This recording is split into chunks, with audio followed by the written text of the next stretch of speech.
హ్మ్. ఈ crispy sticks అనేవి మా అమ్మ చేసే స్పెషల్ వంటకం అండి. అసలు వీటిని ఎలా చేయాలి ఏంటి అని మీకు కూడా చూపిస్తాను. వీటిని బంగాళదుంపలతో అయితే చేస్తామండి. ముందుగా బంగాళదుంపల్ని మంచిగా వాష్ చేసేసుకొని, తొక్కలన్నిటిని పీల్ చేసేసుకున్నాక, ఇలా సమానమైన సైజులో స్లైసెస్‌గా కట్ చేసుకోండి. ఇప్పుడు వీటిని నిలువుగా కూడా సమానంగానే కట్ చేసుకోండి. మరీ లావుగా వద్దు. మీరు ఎన్ని బంగాళదుంపలు కట్ చేసుకోవాలనుకుంటున్నారో అన్ని ఈ విధంగా కట్ చేసేసుకోండి. ఇప్పుడు వీటిని శుభ్రంగా వాష్ చేసేసుకోండి.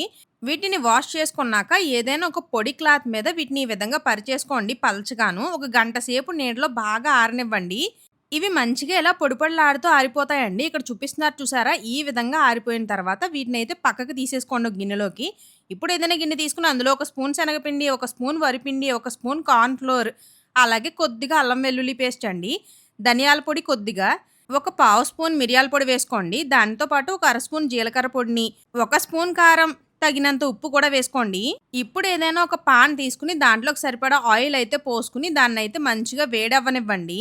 ఇది వేడయ్యేలోపు మనం అన్నీ వేసి పెట్టుకున్నాం కదా! వీటన్నిటిని బాగా మిక్స్ చేసుకోండి. వాటర్ కానీ ఏమి యాడ్ చేయొద్దు. ఈ విధంగా మిక్స్ చేసుకుంటే సరిపోతుంది. ఇప్పుడు ఇందులోకి బంగాళదుంప ముక్కల్ని కట్ చేసి పెట్టుకున్నాం కదా! వాటిని కూడా వేసేసుకోండి. ఇక్కడ ఒక చిన్న మాట వినండి.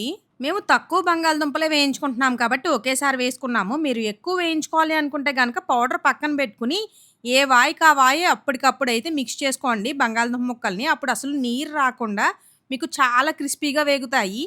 అదే మీరు కలిపేసుకొని పక్కన పెట్టుకున్నారనుకోండి, మీరు గంట కాదు 2 గంటలు పక్కన పెట్టి ఆరబెట్టినా కూడా బంగాళదుంపల్లో ఏమవుతదంటే తడి అనేది వస్తూనే ఉంటుంది. అప్పుడు మీకు క్రిస్పీగా వేగవండి. మెత్తగానే వేగుతాయి. మీకు క్రిస్పీగా రావాలి అనుకుంటే మాత్రం ఎప్పటికప్పుడు వేయించుకొని ఏ వాయికి ఆ వాయి కలుపుకొని వేయించుకుంటే చాలా క్రిస్పీగా వస్తాయి. తప్పకుండా ట్రై చేయండి. చాలా అంటే చాలా బావుంటాయి ఇవి.